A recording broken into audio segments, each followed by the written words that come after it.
අපි මේ වීඩියෝ කොටසින් කතා කරන්න යන්නේ බෝඩර්ස් සම්බන්ධයෙන්. ඒ කියන්නේ දැන් අපි මේකේ මොනාරි දැන් මේකේ ඔයගලන්ට පේනවා ගොඩක් කොටු ආකාරයට තමයි මේ පේජ් එක නිර්මාණය වෙලා තියෙන්නේ.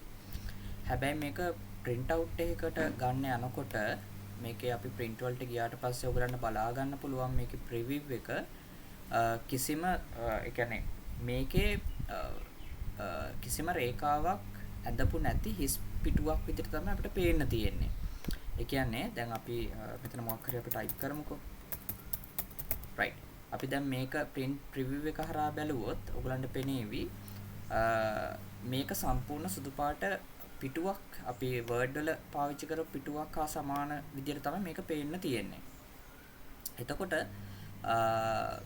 ඔයගලන්ට මේකෙන් තේරුම් ගන්න ඕනේ අපි මේක මුද්‍රණය කරද්දී අපිට Excel වල තියෙන කොටු මෙතනදී මුද්‍රණය වීමක් සිද්ධ වෙන්නේ නැහැ. ඉතින් ඒ නිසා දැන් අපිට අවශ්‍ය නම් ඇත්තටම මෙතන කොටු අපිට පෙන්වන්න අපිට සිද්ධ වෙනවා මේකට border කියන option එක හරහා මේ අදාළ තැන් වලට borders apply කරගන්න වටේ රාමුවක්. ඉතින් ඒක කොහොමද කරගන්නේ කියන එක තමයි අපි මේ කොටසින් කතා කරන්න ලෑස්ති වෙන්නේ. දැන් සාමාන්‍යයෙන් අපි මේ වගේ සෙල් කිහිපයක් තෝරගත්තම මෙතන මම සෙල් 4ක් යොදා පාවිච්චි කරලා තියෙනවා. මෙතන තියෙනවා border කියන tool එක. මේකේට ගියාම මේකේ තියෙනවා bottom border කියලා එකක්.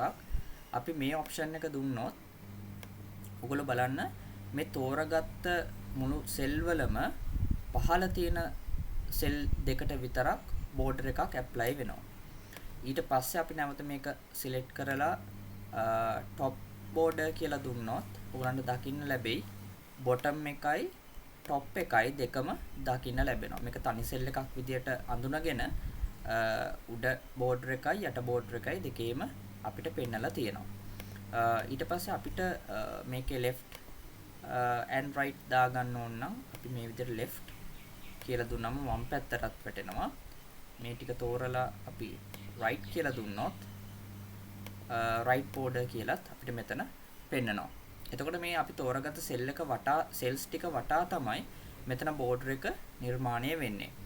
එතකොට අපිට මේ cells ඇතුලේ සහ cell වටේ සම්පූර්ණයෙන් border එක යවන්න ඕන නම් අපිට ලේසිම ක්‍රමයක් තියෙනවා.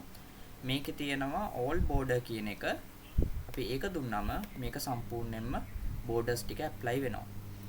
අපි මේ ටික තෝරලා අපි no border කියලා දුන්නොත් සියලුම borders ඉවත් වෙලා යනවා.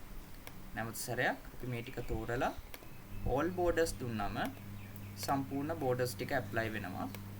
අපි no border කියලා දුන්නම borders ටික අයින් වෙනවා. එතකොට outside borders කියලා දුන්නොත් අර අපි කලින් කරා වගේ මේ සෙල් ටික තෝරලා outside border කියලා දුන්නොත් පිටත විතරයි border එක apply වෙන්නේ. මම මේක ඉස්සලා no borders දෙන්නම්. border එකක් නැහැ. ඊට පස්සේ outside borders කියලා දුන්නොත් ඔයගලන්ට පේනවා මේ වටේ අර අපි කලින් ඇඳ විදිහට තමයි borders ටික apply වුනේ. ඇතුලේ borders නිර්මාණය වීමක් උනේ නැහැ. ඊට පස්සේ අපිට තව අවශ්‍ය නම් මෙන්න මේ විදිහේ border එකක් අපි හිතමු දැන් අපිට ගණන් වල total එකක් පෙන්නකොට ඕගොල්ලෝ දැකලා ඇති උඩින් තනි ඉරක් එනවා යටින් තව ඉරි දෙකක් නිර්මාණය වෙනවා. ඉතින් ඒක අපිට ගන්න අවශ්‍ය නම් අපිට පුළුවන් මේ අදාළ සෙල් එක තෝරලා මේකේ තියෙනවා top and double bottom border කියන එක. ඒක ලබා දුන්නම අපිට මේ විදිහට යටින් borders දෙකකුත් උඩින් තනි border එකකුත් වෙන විදිහට සෙල් එක හදා ගන්න පුළුවන්. ඒ විදිහට අපිට මේකේ borders කැමති ආකාරයකට සෙල් තෝරලා අවශ්‍ය සෙල් ටික තෝරලා ඒවට borders ලබා දීමේ හැකියාවක් තියෙනවා. ඊට අමතරව දැන් අපිට අවශ්‍ය නම් borders apply කරනකොට ටිකක් තද දැන් මේකේ හුඟක් මොකලන් පෙන්නන්නම් ඒක print preview එකෙන් තාමත් සිහින් line එකක් තමයි ගිහිල්ලා තියෙන්නේ. අපිට ඒක පොඩ්ඩක් මහත් කරලා අපිට border එක ගන්න අවශ්‍ය නම් අපිට පුළුවන් cell ටික select කරලා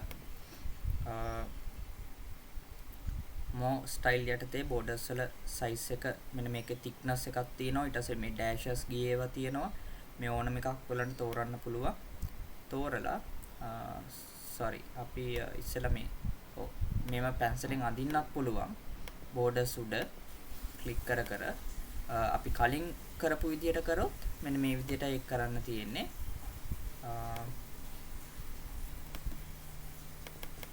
right double click කරා සෙල් එක උඩ. එතකොට අර පැන්සල් අයින් වෙනවා. බෝඩර්ස් ටික තේරුවා.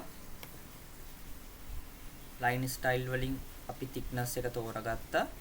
ඊට පස්සේ all borders කියලා දුන්නා. එතකොට thickness එකට තමයි thickness border එකක් තමයි apply වෙන්නේ.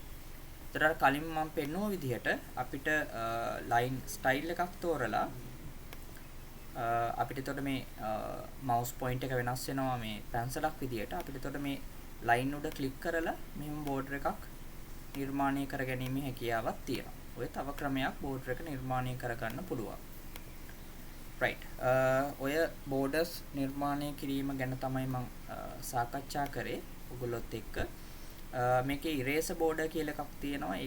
ඒක තෝරගත්තොත් ඔයගලන්ට පුළුවන් border එක මකන්න මේ විදිහට. right border එක මේ ආකාරයට මකලා දාන්න පුළුවන්. right no border එකෙන් වෙන්නේත් මේකමයි. අපි select කරලා එකපාර දුන්නොත් no border කියලා. දැන් උදාහරණයකට මේකේ borders ටික අයින් කරන්න ඕන නම් select කරා borders වලට ගියා no borders කියලා දුන්නා නම් අර එකින් එක කරපු දේ අපි pencilෙන් කරපු දේ sorry eraser එකෙන් කරපු දේ එකවර කරගන්න පුළුවන්. right ওই ටික තමයි අපිට borders ගැන කතා කරන්න තියෙන්නේ. බලමු තව මගේ ඇරිච්ච දෙයක් නෑ. ඒ ටික තමයි අපිට කතා කරන්න තියෙනවා. line color එක අපිට color එකක් ඕන නම් වෙනස් කරන්න පුළුවන්. border එකක් apply කරන්න ඉස්සර වෙලා අපි මේ වගේ dark color එකක් තෝරුවොත් double click කරලා මෙතන cell ටිකක් select කරනවා. ඊට පස්සේ all borders දෙන්න මෙන්න මේ විදිහට borders apply කරගන්න පුළුවන්. right අපි tools පාවිච්චි කරලා තියෙන විදිහට තමයි select කරලා තියෙන විදිහට තමයි මෙන්න මේ කොටසේ select කරලා තියෙන විදිහට තමයි border එක නිර්මාණය වෙන්නේ. ඒ නිසා line style මාරු කරන්න ඕන නම් ඒවා සාමාන්‍ය විදිහට මාරු කරලා color එක මාරු කරන්න ඕන නම් color එක මාරු කරලා right ඒවා හදාගෙන තමයි borders නැවත නිර්මාණය කළ යුත්තේ. right මම හිතනවා ඔයගලන්ට මේ ගැන පැහැදිලි අවබෝධයක් එන්න ඇති කියලා කොහොමද cells වලට border එකක් apply කරන්න කියලා. එහෙම border එකක් දැම්මොත් විතරයි ඒ කොටු අපිට පැහැදිලිව පේන්නේ print out එකකදී. එහෙම නැත්නම් මේ කොටු වශයෙන් මුද්‍රණය වීමක් print එකකදී සිදුවන්නේ නැහැ. right